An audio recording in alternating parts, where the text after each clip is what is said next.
Hello everyone, it's Mary. Welcome back to the channel for this review / comparison of watercolor markers. As always, I've put the timestamps here on this screen so you can see where you want to jump around to for your area of interest. I try to include as many aspects of the review comparison as I possibly can, but undoubtedly I will forget something. So if you have questions, you can ask those in the comment section if there's something specific you wanted to know. Today I am doing a collab with Dana Joy from Got Joy Creations, and she is going to be focusing on watercolor paper comparison while I am looking more deep into the actual markers. So between the two of us, we're hoping to give you lots of good information so that you can make the best decision for yourself when you're purchasing your supplies. Today's review is going to include these 6 different types of watercolor markers or pens. The real brush pens and then more of a brush tip. So you can see the names of them on the screen there. And those are the items that we will be looking into. So let's get started. The first set of markers that we're going to be looking at are the brush nib. So a couple of I believe these are nylon brushes. And so we're going to take a look at what 3 we have here. I have the Karin or Karin. I think I'm just going to call it Karin because I'm not quite sure how to say it, but it's the new watercolor marker out there. We have the Tombow and then we have the Arteza TwiMarker. So you can see the difference in size for all 3 of these. Now these are firm brushes, a little bit flexible to work with your projects, but they're not like the real brush. They don't spread like a brush. And so you have this barrel here. This is the very unique one of the 3. You can see the barrel, you can see the liquid in the barrel. And I'm just going to kind of swatch them out real quick for you on the paper just so you can kind of see the lines. Now, the Karin markers are not dual tip, but the Tombow and the Arteza TwiMarkers are dual tip. The Arteza fine line is finer than the Tombow. Here we have the Bristol Smooth cardstock on the right, and we have watercolor cardstock on the left. So I apologize for kind of working backwards. I always work off the Bristol and then I go to the watercolor. I don't know why. But as you can see, and I'm just going to spoiler alert this whole entire video, Bristol Smooth cardstock, these markers work beautifully on them completely. Like from marker to paper direct, Bristol all the way. But I wanted to show you both of them. Now I'm only showing you one watercolor cardstock here. Over on Dana's channel, you're going to see a fuller review of watercolor cardstock, so that's going to be helpful. But I'm using Canson XL for this demo. Okay, so I am placing down a line on the Bristol and the watercolor cardstock, and I am taking a water brush and just pulling out the ink from that line. On the Bristol Smooth, I get virtually no harsh line. On the watercolor cardstock, I get a harsh line with all 3 of them. You can work at it a little bit, but when I get into the coloring, and I don't show you the coloring process, I just show you the final product, but when you see the coloring that I'm going to show you here at the end of this segment, you're going to see that it's really hard to get a direct to paper with the 3 brush markers. The best way to use on watercolor cardstock with these brush markers is to scribble on something and pick it up and watercolor like you're painting with watercolors. So that's what I found during this whole demo. Bristol Smooth, you can do it straight to the paper. No problems. With the watercolor, if you're using just one blend and water, that's the best way, is to scribble it on from a pad or a mat. If you are using, and we'll get into that a little bit more, but if you're going to blend marker and marker on the watercolor cardstock, that's fine too. They will blend okay together. But again, more demos happening. I just wanted to kind of give you that up front. Okay, I don't know what I'm saying here in this video right now, but I'm sure it was done live and I just kept everything in there. Okay, so let's move on to the second thing. So the next thing I'm going to do here is I'm going to see how they blend together if I'm bringing in 2 kind of stark different colors. So on the Bristol, I'm able to blend those in beautifully with no harshness between them. no issues. But I'm probably going to end up with the same issue over on the watercolor cardstock because of that, just that nature of those markers. I wanted to give it another go. That's why I did it a second time. I wanted to see if I let it dry even for a couple seconds, would that make a difference on the watercolor cardstock? And it didn't really. As you can see from the Bristol Smooth here, I'm getting a super good blend, again, with all three. I should have told you this. I go in order of the Karin marker, the Tombow, and the TwiMarker every time. So Karin, Tombow, Twi, and I'll put that on the screen. Okay, so I'm just finishing up here with this last one, which is a TwiMarker from Arteza. And there you can see kind of what results we're getting. So the next thing we're going to do is we're going to move into scribbling our markers onto a slick surface and then picking them up and watercoloring with them. So I'm using a water brush to do this, and I want to just see what kind of gradient I get. Beautiful, beautiful colors. I think all three of these markers work wonderfully when it comes to this technique. So they all work really well for that. So on the second part of the paper, I am going to wet the paper first. So the first part, those two blocks were dry. These were wet. I wanted to see how they fell into the water onto the cardstock. So very easy, very pretty to do that. That's a simple technique as well. Again, we're going to go in with the Tombow, and on dry paper, I'm going to pick that up. And then I'm going to wet the cardstock, and I'm going to drop in the ink, and we'll see what we get. And you can compare the two front blocks to the two second blocks to see the difference in the color and kind of the difference in the look. These are the TwiMarkers. And so again, we have the first two are dry paper, second two are on wet paper. And yeah, really, really pretty. They all three went down really well on the cardstock here. Again, using watercolor cardstock. Okay, so the next thing that we're going to move into here is this really cool technique where it's tip to tip. So I am taking the Karin markers and I'm facing tip down the purple onto the pink. And what this is doing is it's absorbing some of that ink into the pink marker. And then I am going to draw with it. Now you can see it's coming out very dark purple. The more I go, the longer I leave those two touching, the more pigment is going to be soaked into that marker. And you're going to see a lot more of that. Now look at that beautiful blend on this watercolor cardstock. I think that's so fun. And so I knew to try this because the instructions in the Karin box told me to. So I thought, can I do it with the others? And the answer is yes, you can. And so this is the Tombow with the purple and the pink as well. And then I tried it with the markers with the TwiMarkers, and you can do it with that. Now it's easier to do with these brush tips versus the real brush pens because these brush tips don't spread, and so it's easy to touch them to tip, and then you can see the ink kind of soaking in. So that was a really cool technique. I'm glad that they put that into the box because I wouldn't have tried that.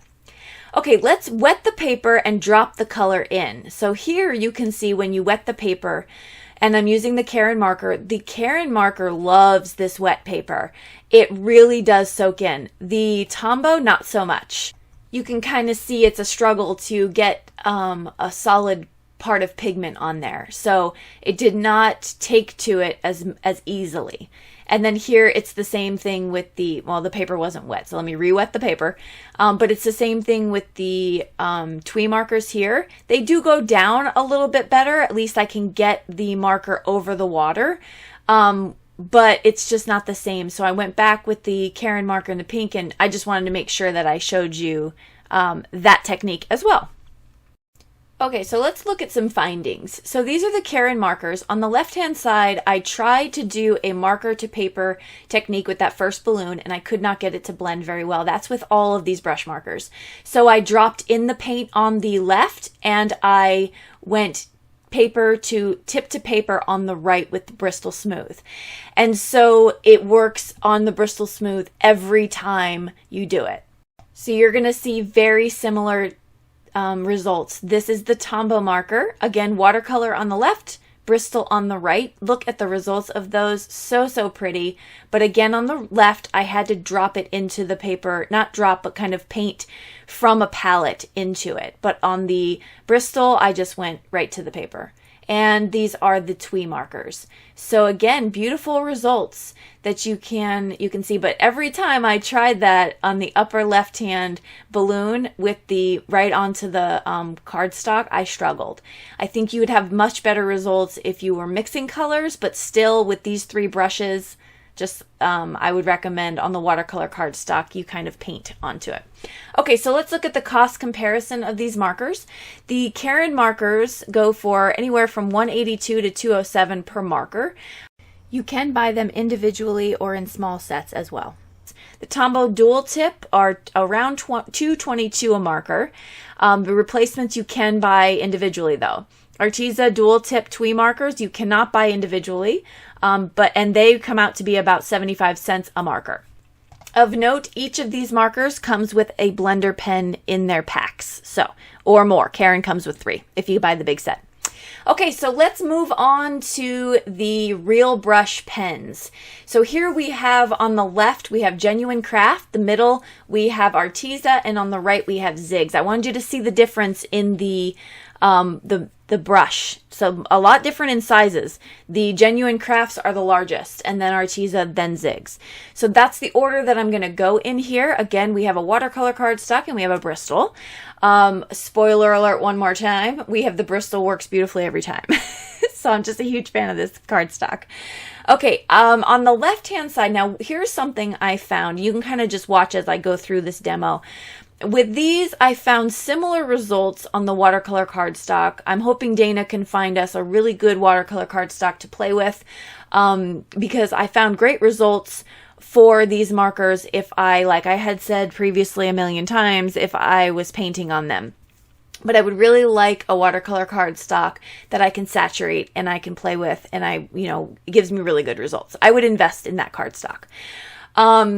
So right here though, I wanted to let you know that what I found with the real brush pens is I got excellent blending on the watercolor cardstock if I was using colors instead of water. So if I was using like a dark, medium, and light to blend out my colors instead of a water brush, I did get pretty good results. So that is something different that I found with the real brush pens versus the other brush pens. So here, what I'm doing is just basically showing you the same type of demo as before. I scribbled, first I went direct to paper, then I scribbled. Now I'm doing a blend on the cardstock so you can kind of see it blends pretty nicely. And I'm way shades from each other on this cardstock, so keep that in mind. If I was a lot closer, it'd be different in the hue. But very, very vibrant. Those were the Genuine Crafts. Those are unavailable from where I purchased, but I am going to link generic real brush pens on Amazon if you want to check them out. And I say generic meaning just different brands, because I'm convinced that real brush pens pretty much all run the same to get you what you want. So, and there's some differences obviously as we are watching today, but okay, so this last grouping here is going to be the Ziggs. Now, again, I went really far away from each other with the color wheel. So that was a pretty bright pink and a pretty dark purple. So keep that in mind. So here on the top, I'm going to wet my card stock first, and then I'm going to drop in these 2 colors going in the same order: Gen Crafts, Arteza, and Ziggs. And so, this is where I kind of wanted to point out again, did I pick the brightest and darkest of each of the brands? Probably not. And so that's something that I would keep in mind. But did they go down the same and blend the same? Yes, they did. So I didn't really see any difference. I noticed that I would say the Ziggs have a really vibrant amount in some of the pinks and purples. So they do have a little bit of a brighter palette. If you have the big set, if you have the 80 set. I don't know what's in the smaller set. I have the larger one. So I wanted to show you that technique, make sure that we looked at that. Okay, the next thing I tried the tip to tip thing, but again, it's a little bit more difficult because the brush is spread, and so it's kind of hard to keep steady, but I got a little bit of it. I got a little bit of that color on the tip of it. I thought maybe some folks might ask if it worked with the real brush pen, so I thought I'd give it a try.